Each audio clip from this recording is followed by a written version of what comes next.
thank you very much for joining us again. Tonight we're going to carry on with the conversation about the creative process, but before we start, and the reason I'm here alone is that I got a couple of brief announcements to make. Apparently the badges are up on the site, and also apparently the art course is up, and for those who are interested they can join now and pay now, but there are only 10 places, and once they're gone, they're gone. We will do something else in the future, in the near future, but this is the prototype course. This is where I basically go on an adventure with you to see that in 6 lessons over 6 weeks with feedback and discussions, we'll see if we can get from one level of art to another. It should be good fun, it should be a real learning experience, and I hope everyone who gets engaged will feel they've achieved something. I'm pretty damn sure I will feel like I've achieved something, so I'm really looking forward to it. So for those who are interested, I look forward to seeing you on the course. We've got, oh sorry, carry on. That's okay, go for it. I was just going to say, on Dad's YouTube channel, we've got a little introductory video that we've put up, and for people who join, we will invite them to the private Facebook group, and there's a little welcome video sort of explaining in more detail the process and where we're going to begin with everything. I'm just wondering if I should lower this camera a little bit. I think it might be better if I just bring that down and we can see you a little better. Sorry guys, I should have done this before. No, should go a little bit, for it. Go a little bit closer. There we go, that's nice. This is your job. We should say as well, after we asked you guys what day would be good for all of you, pretty much everyone said Wednesday. So we're going to be starting from next Wednesday, which right, means a week today. A week today we're going to be looking at the preliminaries, sketching and designing a picture. So you won't need the full works. You will, pencil and paper will do, but if you like to sketch in acrylic, a minimum palette and a tracing pad, sorry, not a tracing pad, a watercolour pad. Watercolour pad because you don't want the paper buckling as you get it wet with acrylic. And sketchbook. Actually, I have not a well, here we go. I think it would be good to show a pad and how it's different to a sketchbook, because a pad is gummed around the edges, so you can't flip through it. So what you're looking at here is not a board, but a thick wodge of sheets of watercolour paper, which I've put a wash on, but it stays flat, so you can see it's flat, even though I put a very wet wash on this. And they are brilliant to work on. And as soon as you've done, you can take it off, take a slice off, and there's another one to start again. So I usually work on 2 or 3 of those at once. That little white bit that you see on the spine of it is where you put the knife in to separate the pages. Oh yes, there you go. Some separate there, some at the corner, but you just peel off the pages. So they're very useful. This is something else. This is a watercolour sketchbook, and I like it. I like the gunginess of it when the watercolour bleeds through from one page into another. So I've done a lot of sketching in this in watercolour.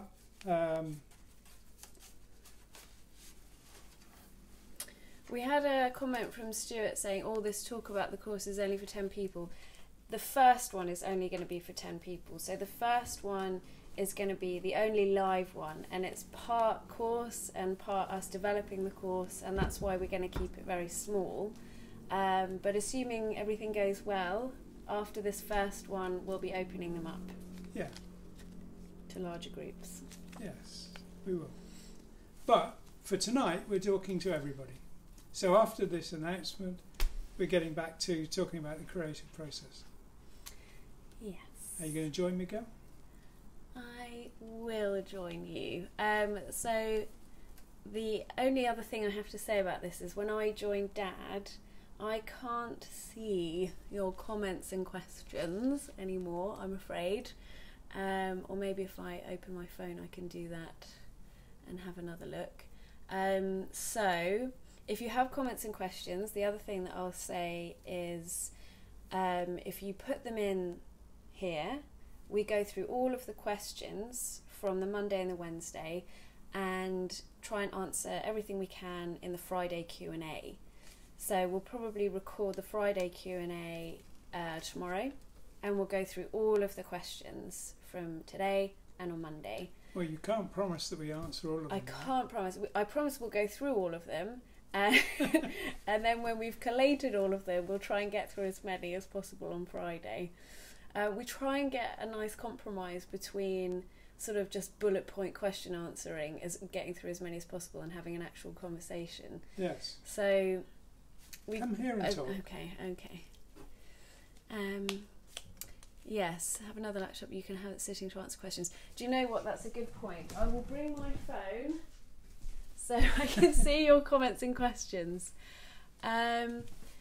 People want to see the painting behind you, by the way, Dad. So this was the oil painting Dad did before with the very old oil paints, and wasn't sure if it was going to set or not. Could you show us that one?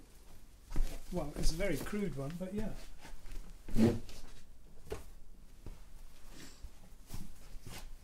A little bit down? It'd be good to have some lighting on that, but I think we're going to have to live with that, I'm afraid. But the oil paint did set. It is dry. Yes, it did. Okay. So I'm going to do more of that. For me, it was a very interesting experience, and I'm definitely going to learn and do more.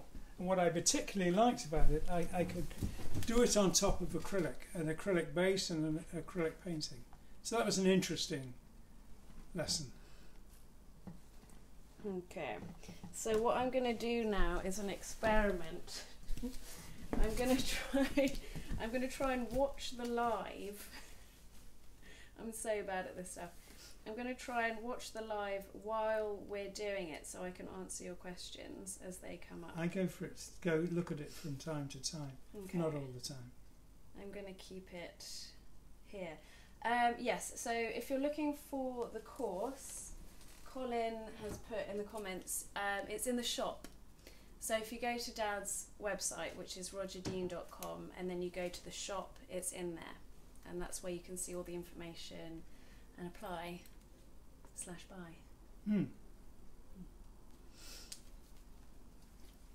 When we finished on Monday, we were talking about the fact that ideas come and are generated in a different part of the brain that does the hard work of thinking and analysis. And we were saying that the real trick is to get into that frame of mind where the thinking, the worrying, the anxiety and the analysis doesn't happen. That's for some other time, some other place.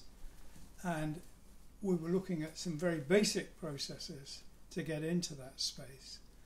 I'd like to come back to that if you're okay with that. Yeah. But I'd also like to talk about seeing things, because one of the lessons we were taught when I first went to art school is forget everything you think you know, you've got to start from scratch. It's an interesting thing to hear someone say, but what was interesting, and it was interesting for me, is to learn how little we see when we look at things, and how as an adult we have to relearn to look and relearn to see. And you can see that whole cultures existed and thrived and built fabulous histories of art without actually seeing what was in front of them. And that took a lot of learning, a lot of incremental lessons about building up the notion of how to see. And we assume we can now, but people in the past assumed they could. So a little bit about seeing. Are you talking about things like those medieval paintings that didn't have any perspective? So someone standing next to a castle was standing next to a tiny castle rather than it being far away. Are you talking about those kind of things? Yes. Not seeing. But not specifically, no. But yes, that's the kind of thing. Obviously artists of phenomenal competence had that gap, perspective. Actually, perspective is something we have to teach. It's not everyone gets it. But I thought it would be interesting to talk about seeing from the start.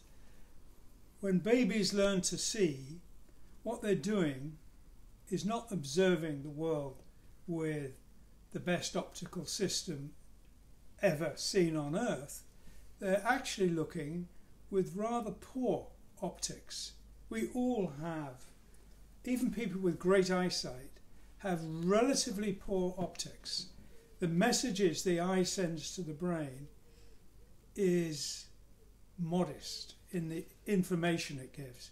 The brain is phenomenally good at creating imagery, sometimes incredibly accurate imagery from that information, but not always. You have to learn to do it. And that's what babies do. They learn to see. They look at something, they hold it, they put it in their mouths, they do all kinds of things to get information to confirm what they're looking at. They doodle and draw.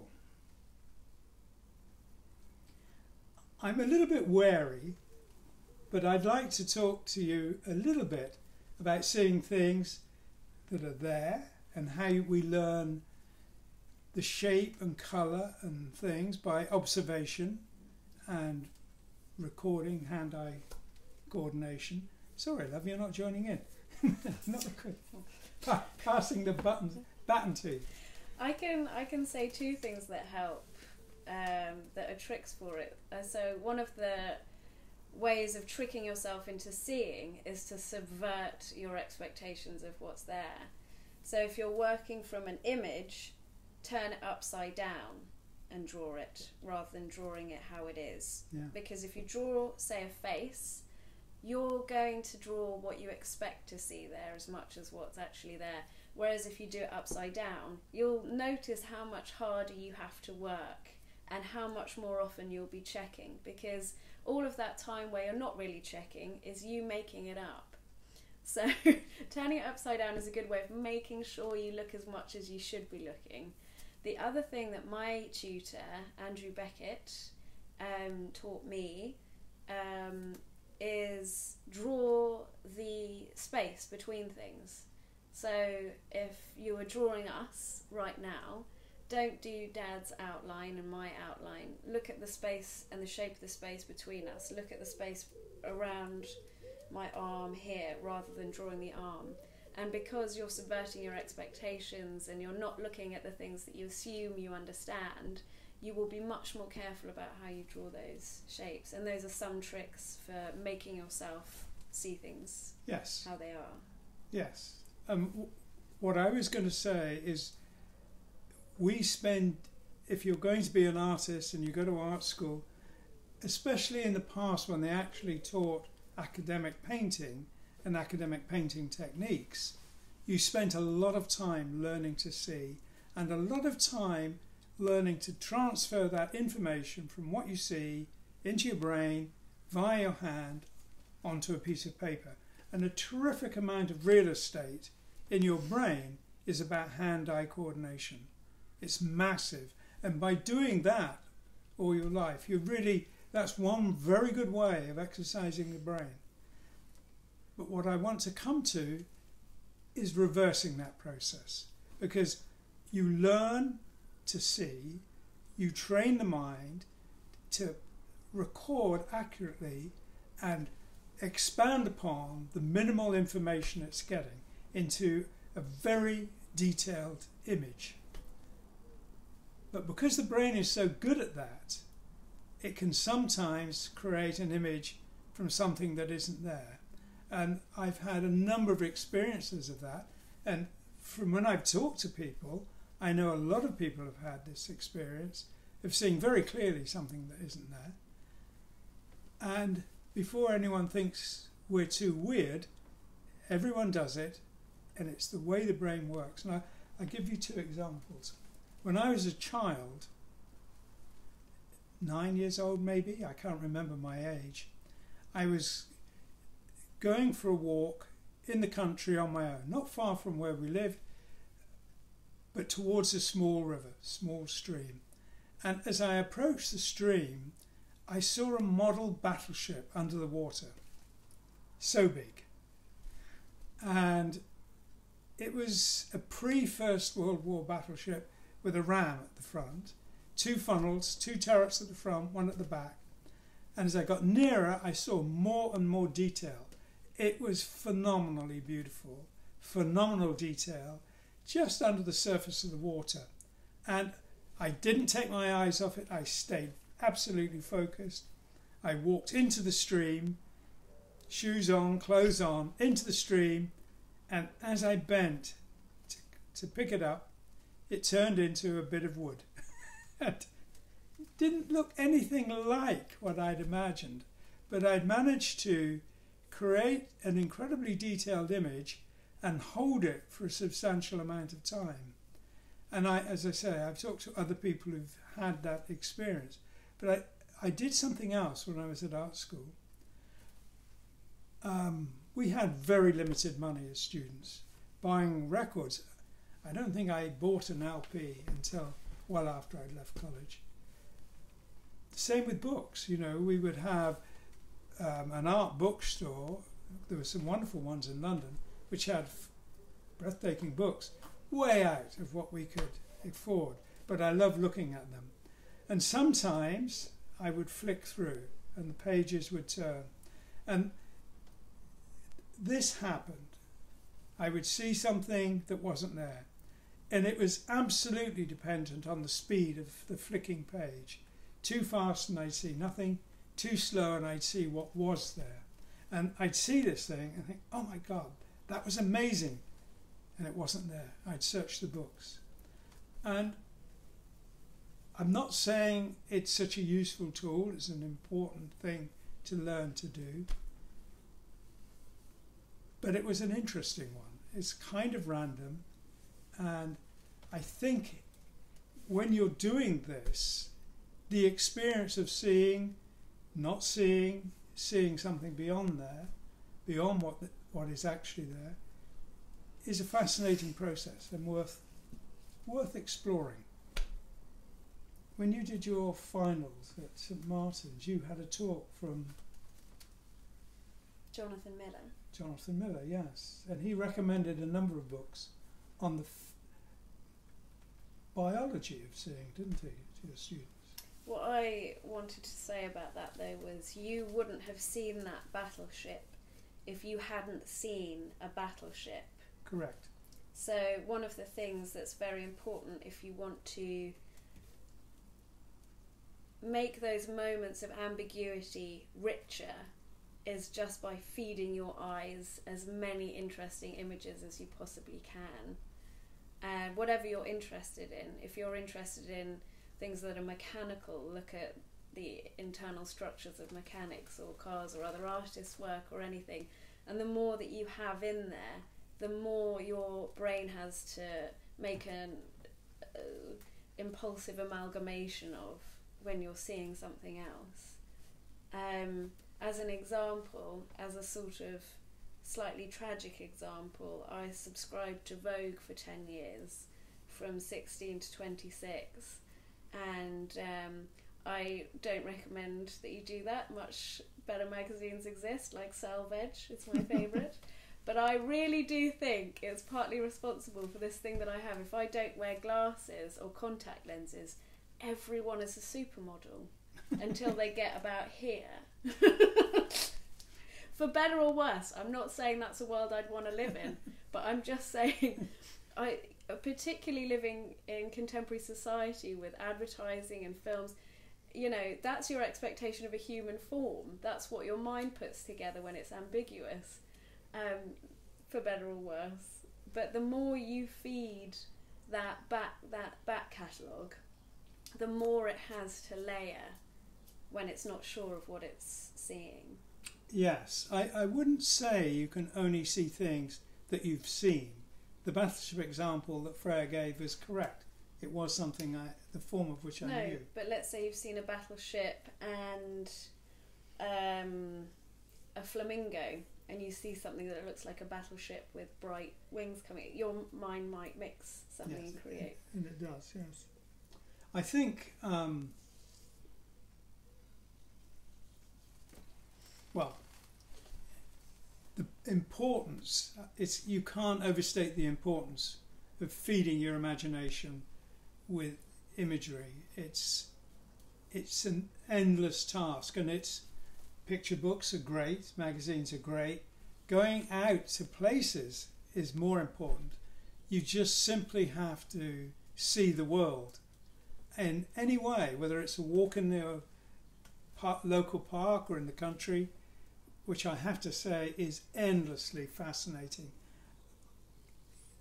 God, I was sitting in the garden the other day and just thinking, there's so much I've not noticed before.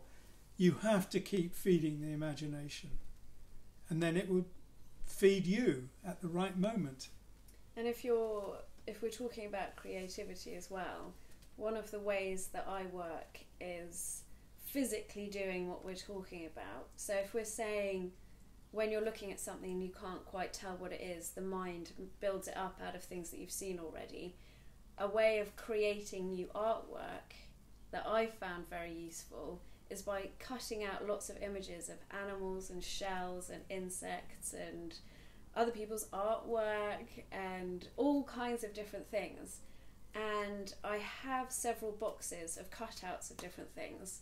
And sometimes I'll just mix them up and see what happens, and sometimes I'll pick something out and I'll sort of hold it over the other things and see what works with that.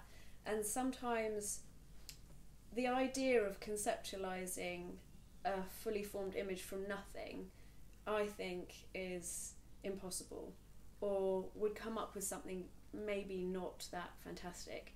But your brain will recognize something amazing if you let it kind of half eyes closed find something out. While you're talking about techniques of coming up with fresh ideas, which is very important, I think we should but talk using that idea of letting your mind see something you didn't know existed. Yes. I found it, no, I'll come to that in a minute. Freya was talking about putting together a resource of bits of imagery. One of the things that is incredibly important in all this is, in the hand-eye coordination bit, is to keep on doing it. You have to practice. That's something else it's hard to emphasize the importance of. You have to keep doing that thing. There's a lovely martial arts saying in kendo, and that is that you train the hand so the hand trains the mind. And you need a trained mind. And the only way to train the mind is by training the hand. Well, not the only way, the best way of training the mind is to train the hand. So you need to combine it, the looking and the doing. And the doing is about training. You're teaching your muscles to keep doing something. And the upshot of that, again, from martial arts, but you know it in everyday life, you do it if you drive a car, is the action without thought, which is the exact opposite of thoughtless action, but it is the ability to, in circumstances without even thinking about it, you do the correct thing. And it's important to make sure you train enough to do it. I'm smiling because I'm dyslexic. Are you? No. Okay. I've How just... do you not know that about me? Well, We've talked about dyslexia so many times. I know. Is that why you assumed, maybe? Well, Fred got me to read a book about it, and I was in the book. It read that for someone who's dyslexic, like I am, you have to spend anything up to 100 times as long learning to do a simple task as a normal person.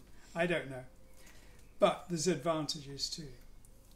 What I realised today was I don't think... by the way, the point of me getting this book is because I've said in a previous session, I suspect people with dyslexia have huge advantages in the way that they think in terms of creativity. Lots of entrepreneurs are dyslexic. I think there are certain ways that people who have dyslexia think that are much more imaginative. But one of the things I've noticed about Dad is he says it might take someone with dyslexia a lot longer to learn certain things, but it takes someone trying to understand someone who has dyslexia explaining something maybe 10 times longer to figure out what they're talking about as well. Because when you were trying to explain to me today outside the way the house was going to fit into the garden, you explained it in a way that I can only imagine made sense to you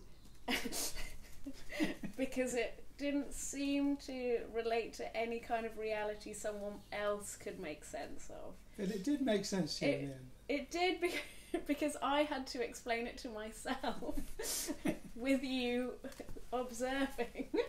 But I could see you knew what you meant. You were like, why aren't you getting this? And I was like, why are you not speaking English? This doesn't make any sense. We got there in the end, so it doesn't matter. But it's a difficult thing because we were both getting very frustrated and we both knew, Dad absolutely knew he was explaining this correctly and I absolutely knew what he was saying made no sense. We'll move on. Everything I said makes sense. It was... Yes, I mean, it's nice to know there are an upside to dyslexia. I do occasionally mix up left and right. Just this week, I told Laura a story of being smacked in school by an English teacher with the edge of a ruler across my knuckles for writing with my left hand. And she did it a lot. And because I did it a lot, she used to get more angry and more unkind every time she did it. And on one appalling occasion, I was writing with my left hand. I was seriously anxious, trying to do it right, i.e. in my right hand, but I was thinking, and because I was thinking, not just doing it, I was getting it wrong, and I was writing with my left hand. And the one thing that really gave the game away is I made a mess. I write and I smudge it, because it was an old-fashioned dip pen. And she was really angry, and she whacked me across the knuckles, and it hurt like hell. And I dropped the pen, and it was the devil to stop tears coming from my eyes. And she said, "Now pick that pen up and do it properly." And I picked the pen up, and I knew that I had to do it in my right hand, so I confidently picked the pen up, dipped it in the ink, and carried on writing with my left hand. And my body just simply thought I got it right until she hit me again. And I had another instant betrayal.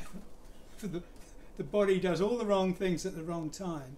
I was in agony and terrified, and I burst out laughing. I didn't find the situation funny at all. I had no control over the laughter. I sort of buried my head, thinking the gates of hell were going to open up, but they didn't. That was the end of it, actually, as far as I remember. Yeah, dyslexia, a problem.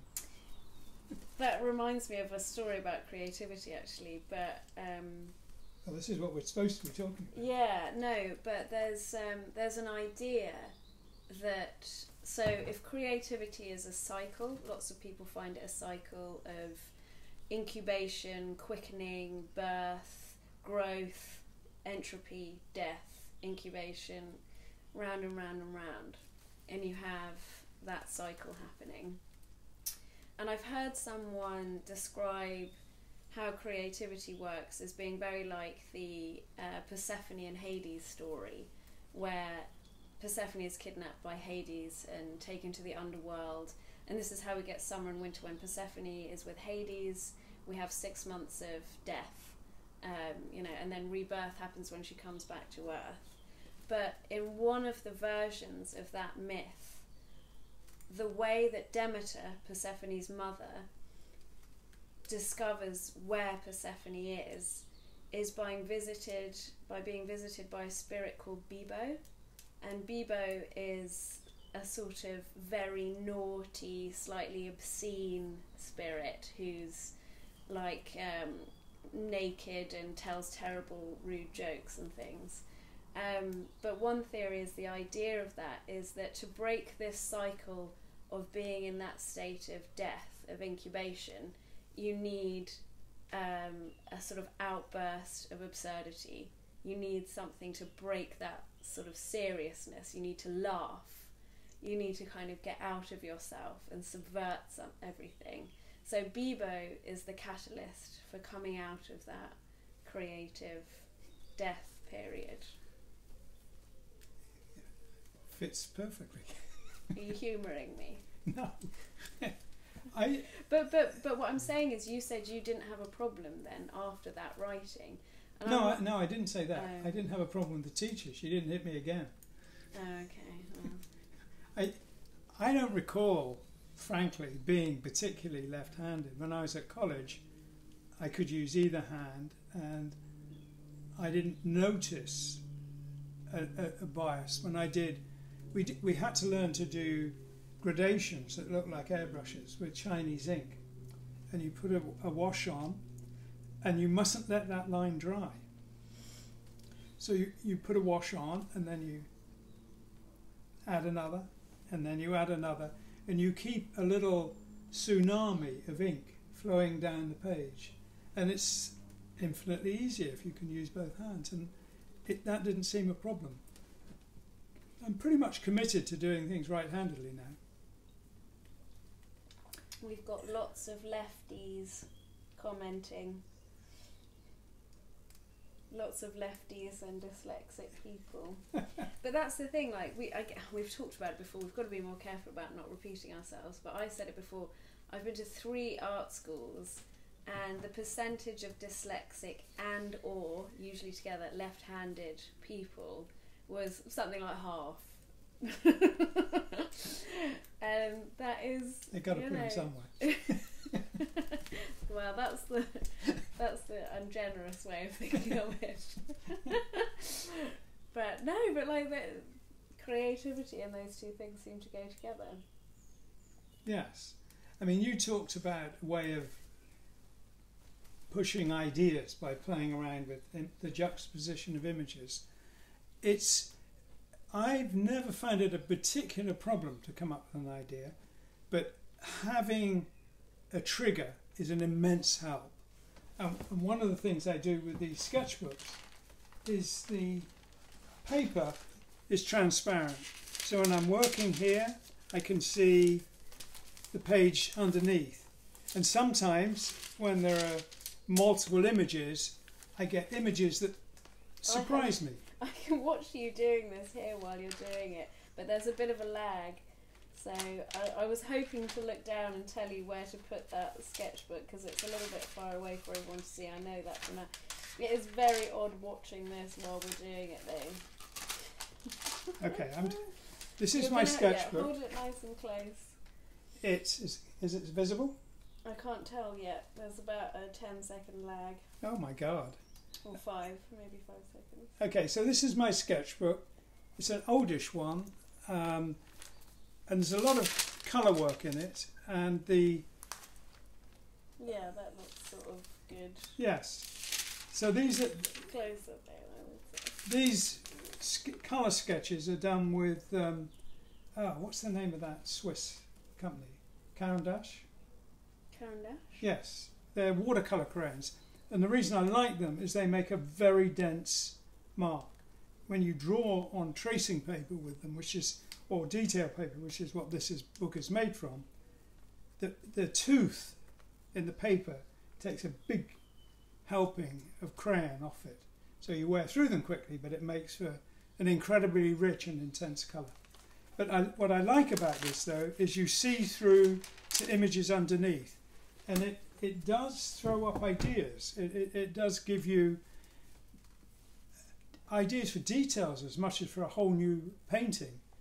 And I have done what you've talked about looking at things the other way around. I've done a painting and I've seen it upside down in a sketchbook and thought it was an entirely different painting and developed it into a painting. So I've got two paintings that look totally different, but they have the same silhouette. You just have to rotate it.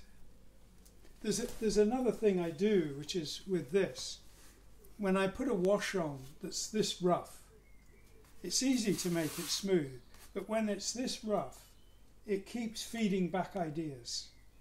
On a little teeny thing like this, there's not much chance to work with it, but if it was a full-size canvas, and I often do that on a full-size canvas, I get feedback all the time. The canvas is suggesting and suggesting and suggesting, and maybe if you hold this sort of like this, that light will catch it. So the light, I'm sorry about the lighting, guys, we are going to figure this out. okay, I'm wondering if that will catch the light a bit better. but it's sideways on. It's a very dark wash. But what I'm doing there is having so much texture in the background.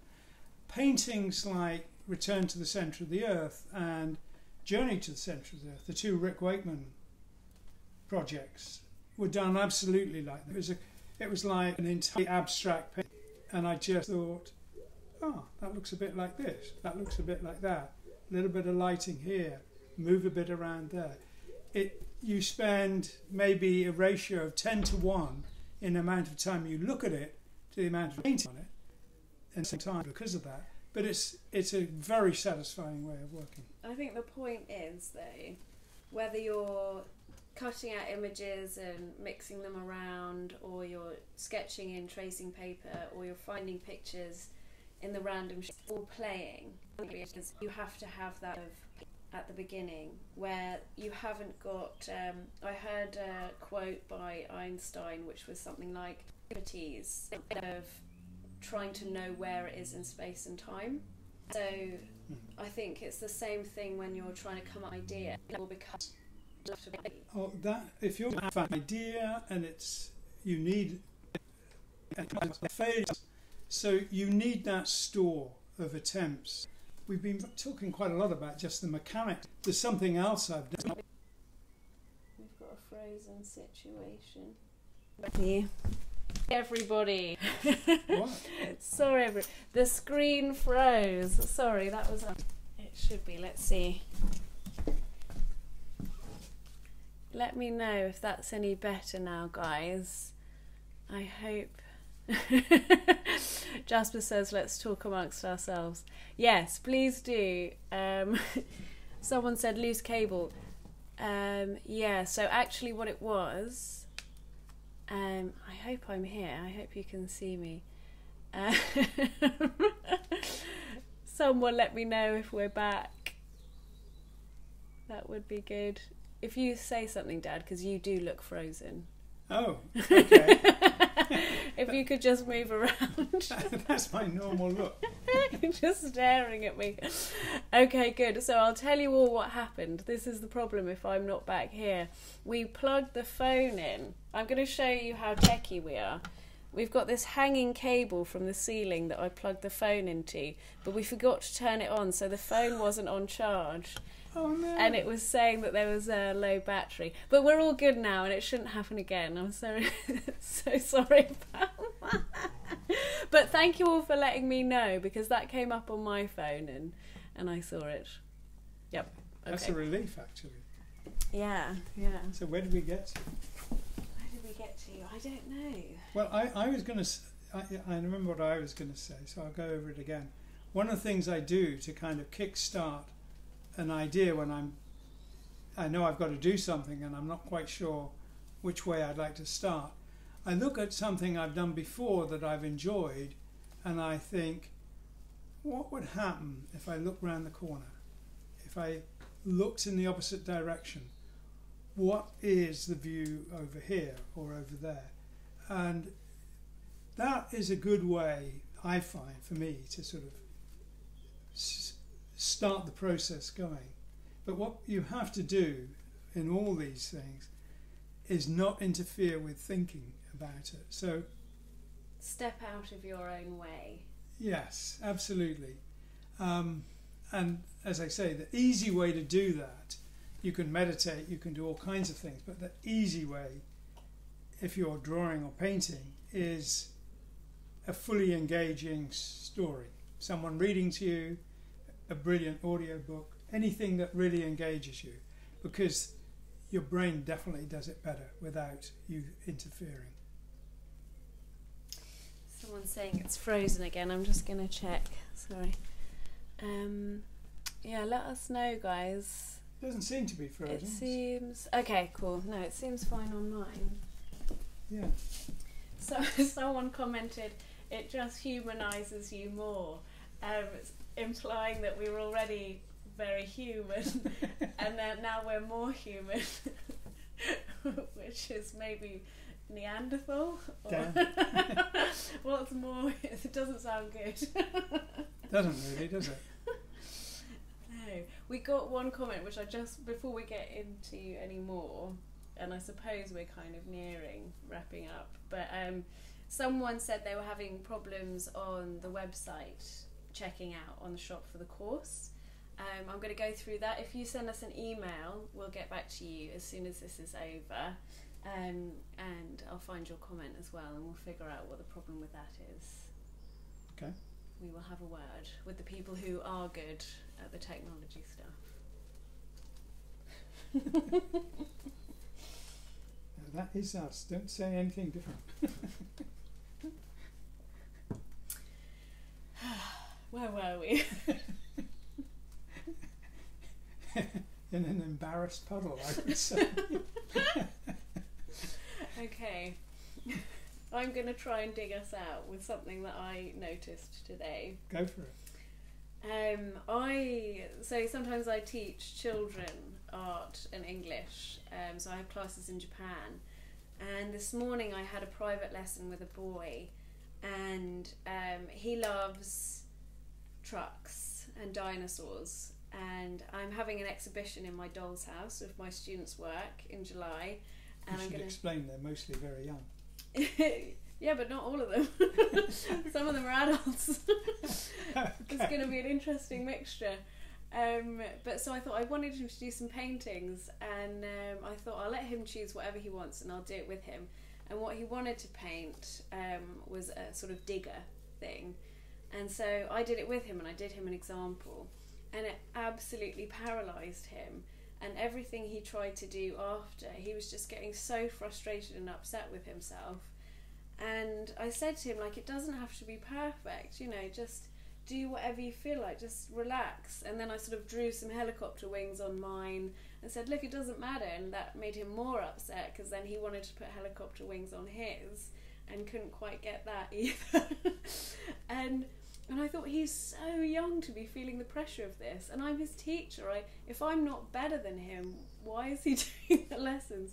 And I thought his reaction was the same as anyone's reaction to that kind of performance anxiety, except with an adult, what we tend to do is go, oh, I can't do this, or I'll come back to this, or I'll do something simpler. And what children do is they cry and they get upset about it. But it's from that same place. And I thought, what can I do to make this boy feel relaxed enough to draw and paint whatever he likes? Read him a story. Yeah, well, this was what I said, okay, next time what I'll do is I will turn my screen off and I'll just talk, and he doesn't have to look at me or what I'm doing. And his mum said, but he likes seeing how you do things when you make stuff. And I thought that was really interesting, because I've had that with several students where they're happy to make things together, but when it comes to drawing and painting, that's when they feel very exposed and very vulnerable. Well, there's back to children learning to see. when a child does a little squiggle and says, "That's mum," they absolutely see mum. Not because it's an accurate representation of mum, but because it's the symbol, and they have the image in their brain, and the symbol triggers the image. So that squiggle to them is mum. Now, if someone comes along and says, but mum doesn't have 3 eyes, they can change it and say, oh, okay, but they're only changing the symbol. Mum remains mum.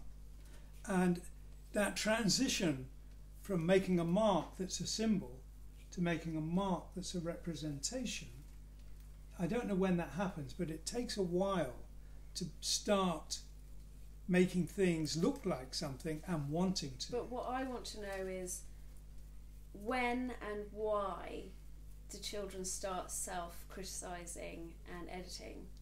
Because what I've noticed as well, and I hope no one minds me saying this, but in Japan I find children much more desperate to get things perfect than here. If I teach kids or do art with kids here, as far as I've noticed, they're happy with anything they've done, pretty much. They're good, brilliant. Because it's a symbol. But in Japan, I've noticed children of a similar age are very much more cautious of getting things right. They don't like getting it wrong. And what it means is they're extraordinarily good at doing these drawings. And adults who are not professional artists do amazingly. But then what I want to know is why that need for perfection comes in. Where does it come from? These kids' parents don't mind. You know, they're not telling them you must make that digger look perfect. So where is that coming from? And is there a way of having the drive to get things right without that anxiety that kind of stops you playing? I would give you 2 answers to that. One is, and it used to be true in the West as well, when children were taught calligraphy, they learned to draw much easier. So calligraphy for kids, learning to make accurate letters, it's about the movement of the hand, much less about hand-eye coordination. You learn a movement and you repeat it and repeat it and repeat it and repeat it and repeat it and repeat it. So the hand is practiced at making these shapes. And in the process of learning calligraphy, you do a lot of very important training of the hand. And in Japan, they still do it. So it gives them that advantage. And I would say, if I was involved with teaching, I would say that I can't see any harm in doing calligraphy. It seems a useful skill to acquire. But one that I cannot teach them. Indeed you can. No. Well, not Chinese characters anyway. There is, can I do something rather cheeky and refer to notes? This is a set of notes I made a couple of years ago. And there's a guy, any of your Japanese people will know I've said this wrong, but there was a guy called Beigan Ishida, and he lived 1685 to 1744. And he had a job in a rice warehouse, and he lost his job. And he thought a lot about his job, and the job, what it meant. It was a means of income, it was a way of being productive, and he decided that work should not be about simply being productive or about earning a living.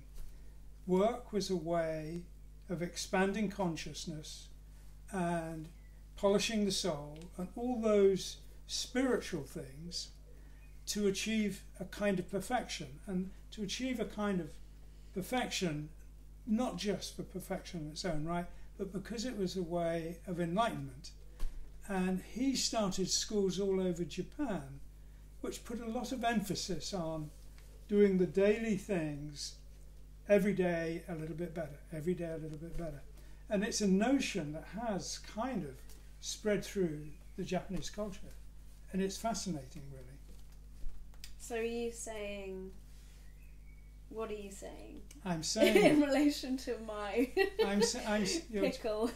I'm saying it was that notion of working for perfection is kind of by now much more hardwired into the culture. Right. And it's interesting.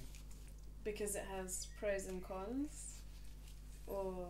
Well, it has pros and cons, yes, but it's not about creativity, it's about perfecting the jobs. Creativity can coexist or be entirely separate. Well, I think we need to wrap up. I feel like we should give people a few more minutes, considering we lost God knows how many in the middle. But I want to just sort of reiterate about the course. So one of the reasons we were thinking of talking about creativity and coming up with ideas is sort of a segue into the course. That's where it's all going to begin. Like we said before, this first one is just going to be 10 students, and it's going to be doing it live with Dad. It's going to be our pre-run to expanding and opening into other courses in the future. But if you want to be part of this founding one, then if you go to Dad's website in the shop, you can find the badges too. The badges are up now, and we'd love to hear more ideas for badges.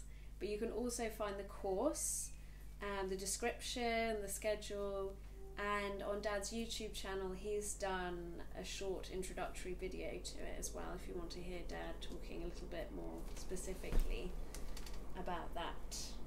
I do want to talk a little bit more about your not understanding where the house was meant to go.